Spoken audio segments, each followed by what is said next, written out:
There are moments in the life of a people when the room grows quiet, not because peace has come, but because truth has stepped inside. Moments when elders pause mid-sentence, when memories long buried begin to stir, when something said far away suddenly feels uncomfortably close to home. Family, this is one of those moments. For decades, promises have been wrapped in fine language, agreements signed behind polished doors, numbers spoken with confidence, yet somehow never reaching the hands that built the roads, taught the children, or carried the weight of a nation on weary shoulders. Many of you listening tonight have lived long enough to recognize that sound. You have heard it before. Different accents, same message, different decade, same outcome. And now, from a place many were taught not to watch too closely, a young African leader has spoken plainly, not with shouting, not with insults, but with a calm that unsettles power. Words that have caused governments to shift in their seats and officials to scramble for explanations they never planned to give. This is not just about one country. It is not just about Jamaica. It is about memory, about dignity, about whether a people have the right to know the full cost of what is done in their name. Before we go any further, family, if these conversations matter to you, if truth spoken softly still matters, subscribe and stay with us. This road is not short, but it is necessary.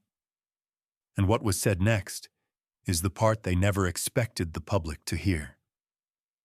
There are truths that governments debate, and then there are truths they pray will never be spoken aloud. The moment did not arrive with drums or declarations.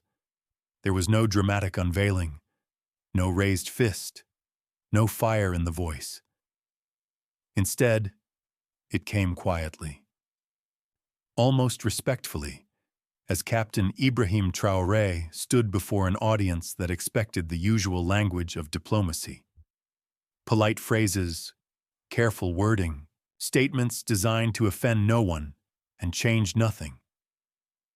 But this time, the words did not follow the script. The young leader from Burkina Faso spoke of loans and conditions, not as abstract economics, but as lived experience. He spoke of agreements presented as rescue, yet structured as restraint. He did not accuse. He did not threaten. He simply described how international financial arrangements, particularly those involving powerful institutions, had shaped policy choices long after the ink had dried. And in that calm delivery, something shifted. Because many listening recognized the pattern. Structural adjustments that promised growth but demanded sacrifice. Budgets rewritten to satisfy distant expectations. Social programs trimmed while debts remained untouched. It was not said with bitterness, but with clarity. And clarity, when it reaches the public, is far more dangerous than anger. For those who have followed Caribbean history, especially Jamaica's journey through economic reform, the parallels were impossible to ignore. The language Traoré used echoed conversations that Jamaican families have had around kitchen tables for generations. Why did the burden always seem to fall on workers, pensioners, and the poor, while decision-makers spoke of necessity and discipline? Prime Minister Andrew Holness has long framed cooperation with international partners as pragmatic governance. Stability, credibility, access to global markets. And for years, that framing went largely unchallenged in public forums, not because questions did not exist, but because asking them too loudly was considered irresponsible. Yet here was a leader, young in years but old in political courage, articulating what many had felt but few dared to say plainly. That some partnerships come with invisible strings, that sovereignty can be diluted not through force, but through paperwork, that a nation can appear independent, while key decisions are quietly pre-approved elsewhere. What unsettled observers was not merely the content of the remarks, but the timing. The world is already restless. Inflation has eroded trust. Retirement savings feel fragile. Elders across the diaspora have watched promises cycle through generations with little to show for the patience demanded of them. Against that backdrop, Traoré's words landed not as theory, but as confirmation. Confirmation that the unease many felt was not imagined. International media initially framed the speech as bold rhetoric from a revolutionary figure, but those closer to the ground heard something else. They heard familiarity. They heard a reflection of conversations long held in African American churches, Caribbean community halls, and front porches across the South. Conversations about dignity, about control, about whether progress should always require obedience. And it was precisely this familiarity that made officials uncomfortable. Because when one leader names the structure openly, it invites others to re-examine their own agreements. It encourages citizens to ask questions leaders are not prepared to answer. In Jamaica, where economic discipline has often been presented as the only responsible path, the comparison was unavoidable. Why could one nation speak openly while another remained guarded? No accusations were leveled directly at Kingston. No documents were waved dramatically in the air. Yet the implication lingered. If the conditions were fair, why fear transparency? If the outcomes were just, why resist scrutiny? This was not a speech meant to collapse markets or provoke sanctions. It was something far more subversive. It was an invitation to remember. To recall that development is not merely measured in ratings or approvals, but in lived well-being. In whether elders feel secure, in whether young people see a future worth staying for. And as that invitation circulated online, replayed in clipped segments and whispered discussions, governments began to sense what was coming. Because once people connect their personal struggles to systemic explanations, silence no longer holds. The room, metaphorically speaking, had grown quiet. Not with peace, but with recognition. And as officials scrambled to manage the narrative, another question began to surface, one they had hoped would never be asked aloud. When truth is spoken softly, power often reacts loudly. The response did not arrive all at once.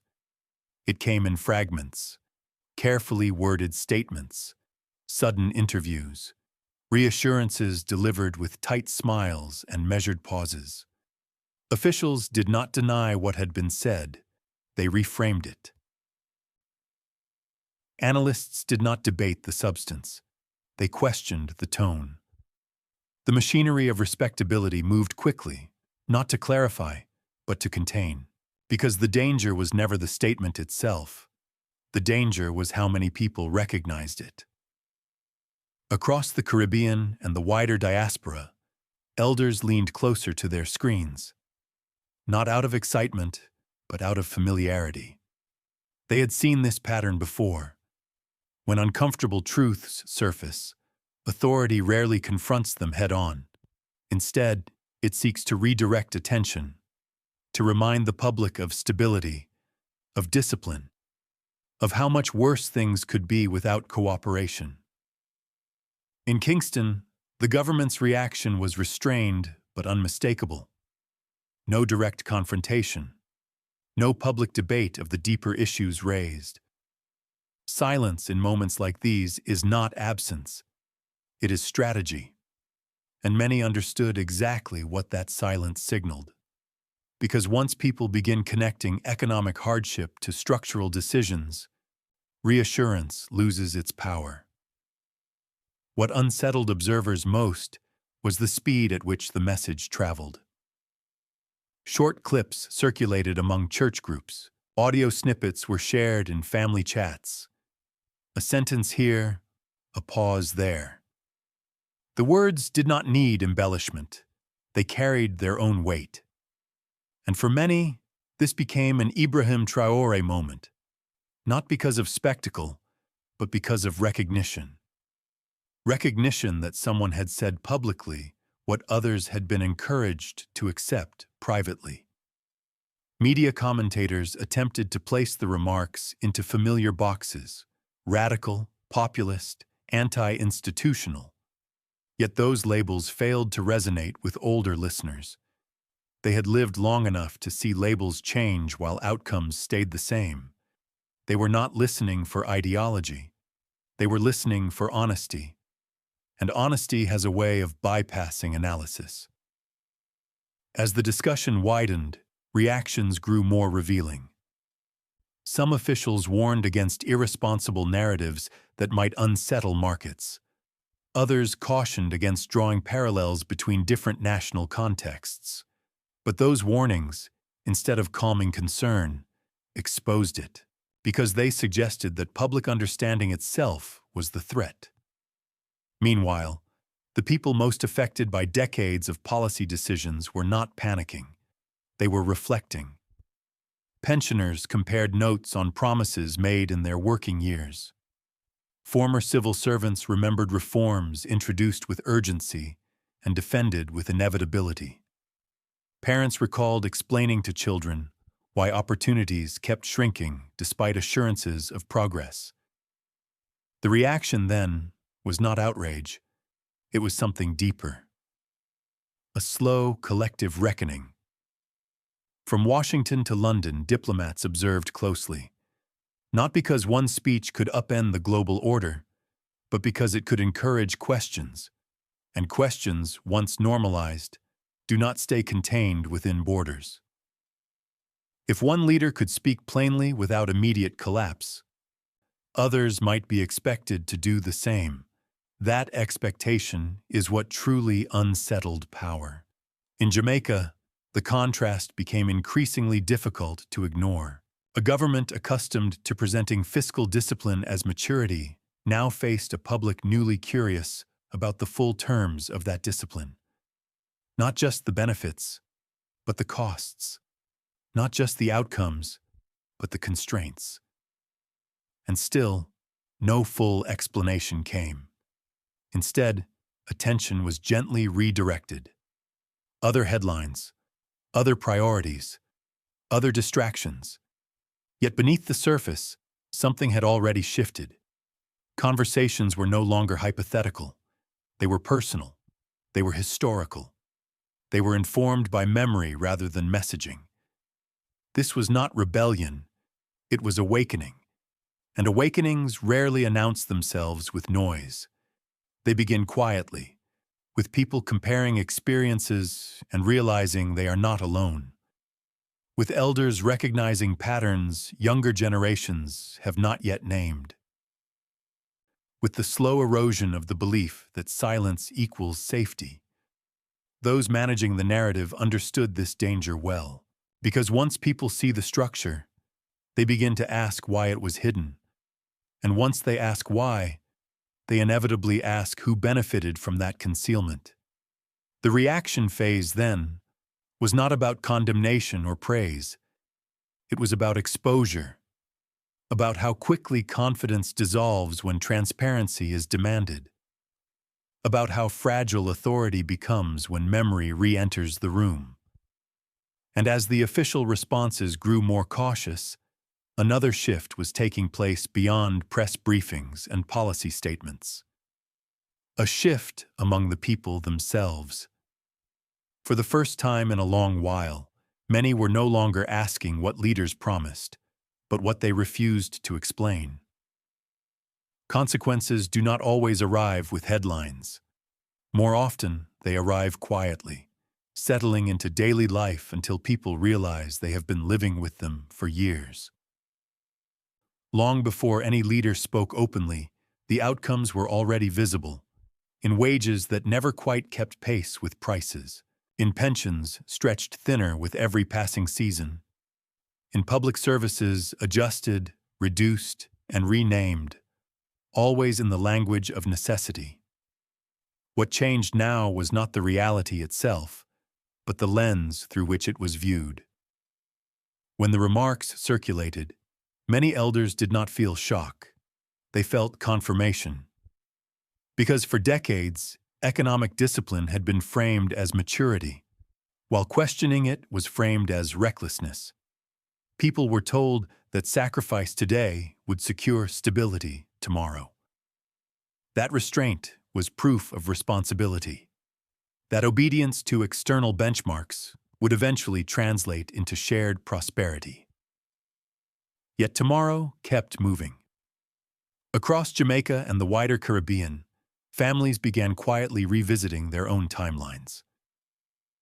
They remembered the years when reforms were introduced as temporary measures, when belts were tightened for a short while, when patience was praised as virtue, and still, the promised turning point never fully arrived.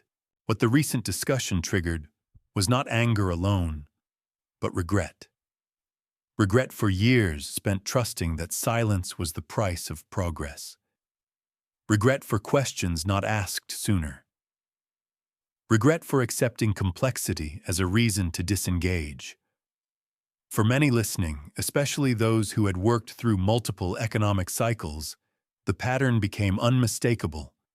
Each adjustment narrowed options rather than expanding them. Each program preserved order while postponing relief, and the burden, more often than not, landed on those least able to carry it. This was where the conversation grew uncomfortable. Because consequences are not evenly distributed, they settle disproportionately on communities already navigating historical disadvantage. They shape educational outcomes.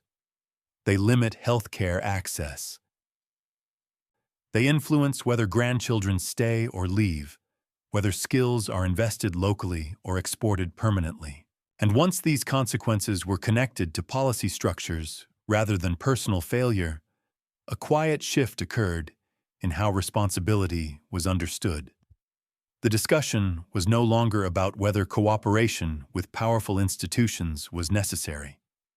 It was about whether the terms had ever been honestly explained, whether alternatives had been explored with sincerity, whether public consent had been informed or merely assumed. In that space, the public response deepened into something more reflective. This was the moment many began to articulate an Ibrahim Traoré reaction, not as admiration for an individual, but as recognition of a broader pattern. Recognition that systems designed to manage economies often end up managing expectations instead. Officials, sensing this shift, urged caution. They spoke of complexity, of global realities, of constraints beyond national control, all of which were true. Yet none of it addressed the central unease now spreading quietly through conversations and communities. If these arrangements were unavoidable, why had they required so much silence? If the outcomes were just, why did they need constant defense? Elders remembered earlier eras when different promises were made, when development was framed not merely as growth, but as dignity, when independence was meant to include economic agency, not simply political symbolism. That memory, once reawakened, refused to remain dormant. The consequences, then, extended beyond budgets and balance sheets. They reached into trust itself. Trust between governments and citizens. Trust between generations. Trust that participation mattered. And when trust erodes, governance becomes fragile, regardless of how disciplined it appears on paper. This was not a call for chaos, nor was it a demand for simplistic solutions. It was a request for honesty proportionate to the sacrifices demanded. A request that those who bear the costs be treated as partners in understanding, not as children to be reassured. As this sentiment spread, another realization took hold. The longer these conversations had been delayed, the heavier the reckoning would become. Because postponed accountability does not disappear. It accumulates. And now, many were asking themselves questions they had avoided for years. Questions about consent, about choice, about whether another path might have been possible had transparency come earlier. So let me ask you, family, and I ask this with respect for your lived experience. At what point does cooperation quietly turn into surrender? Leave your thoughts in the comments, not slogans, not arguments, your memories, your reflections. History listens when elders speak. Because once consequences are named out loud, the next question is no longer about the past, but about what the world beyond our borders is beginning to see. What happens in one nation rarely stays there. History has a way of traveling, especially when it carries questions instead of answers. Beyond the Caribbean, eyes began to turn. Quietly at first. Scholars, policy watchers, elders within the African American community who have learned, through long memory, to read global shifts not as distant news, but as echoes of familiar struggles. They were not looking for a hero. They were listening for patterns. In churches across the southern states, conversations emerged after Sunday service. Not loud debates, but reflective exchanges.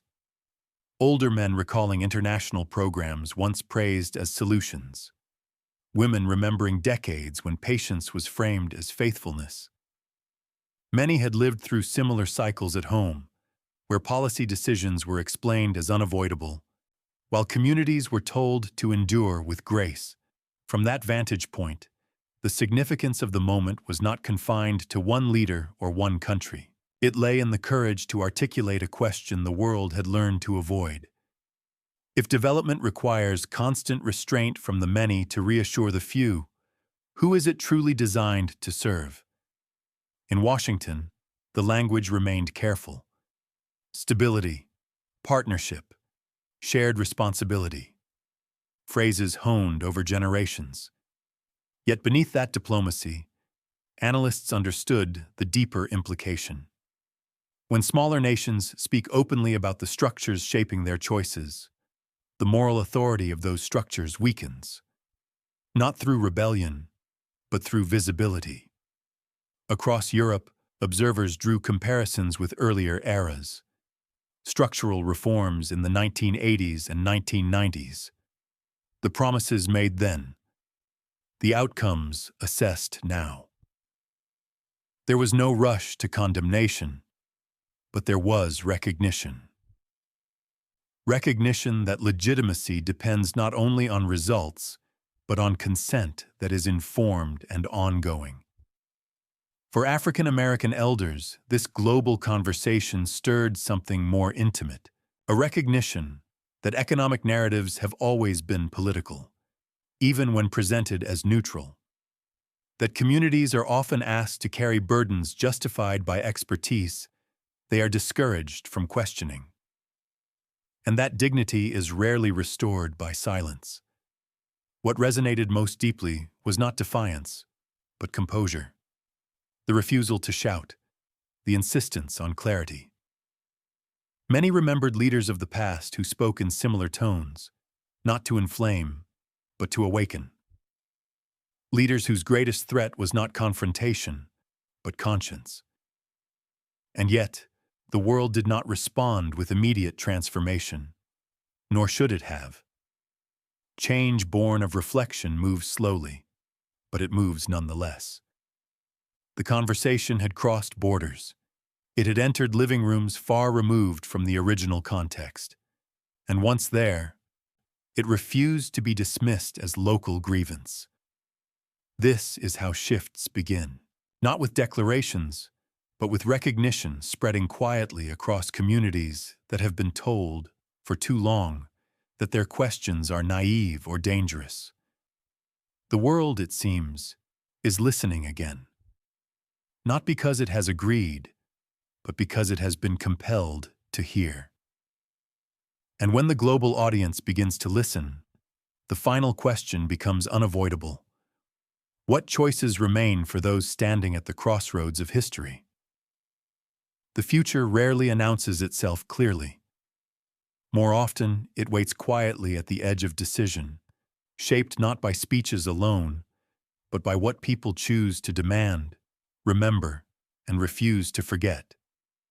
What lies ahead is not a single path, nor a simple answer. No nation stands at a crossroads with only two directions. There are always many roads, some familiar, some deliberately obscured. The question is not whether options exist, but whether there is courage to examine them honestly.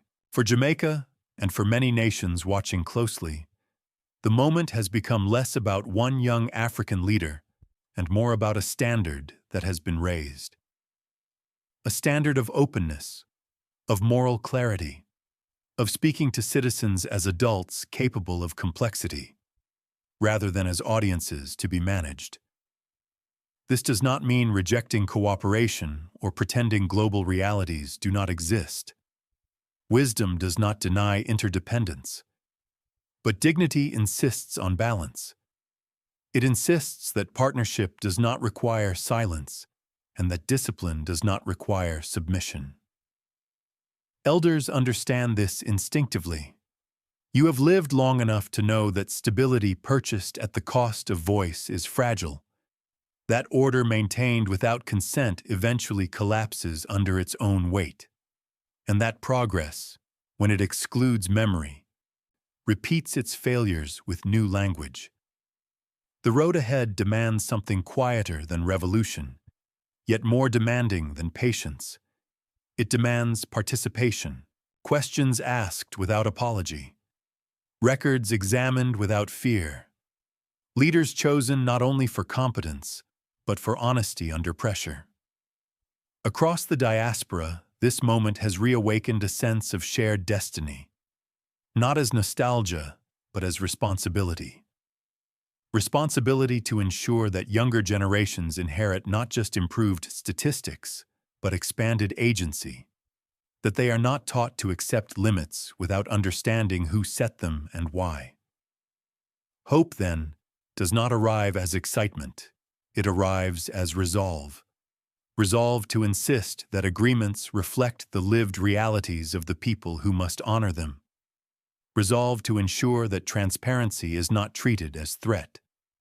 Resolve to remember that sovereignty is not only declared on paper, but practiced through accountability. No leader, however composed or courageous, can walk this road alone. The true measure of change lies not in what was said once, but in what is sustained collectively. In conversations that continue beyond headlines, in vigilance that does not fade when attention moves elsewhere. And so, the road ahead remains open, unfinished, shaped by those willing to stay engaged when the moment passes and the work begins. Because history does not ask whether we admired the truth, it asks whether we acted once we recognized it. Family history rarely ends with applause.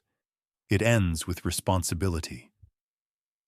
What we have witnessed is not merely a speech, nor a reaction cycle that will fade with the next headline.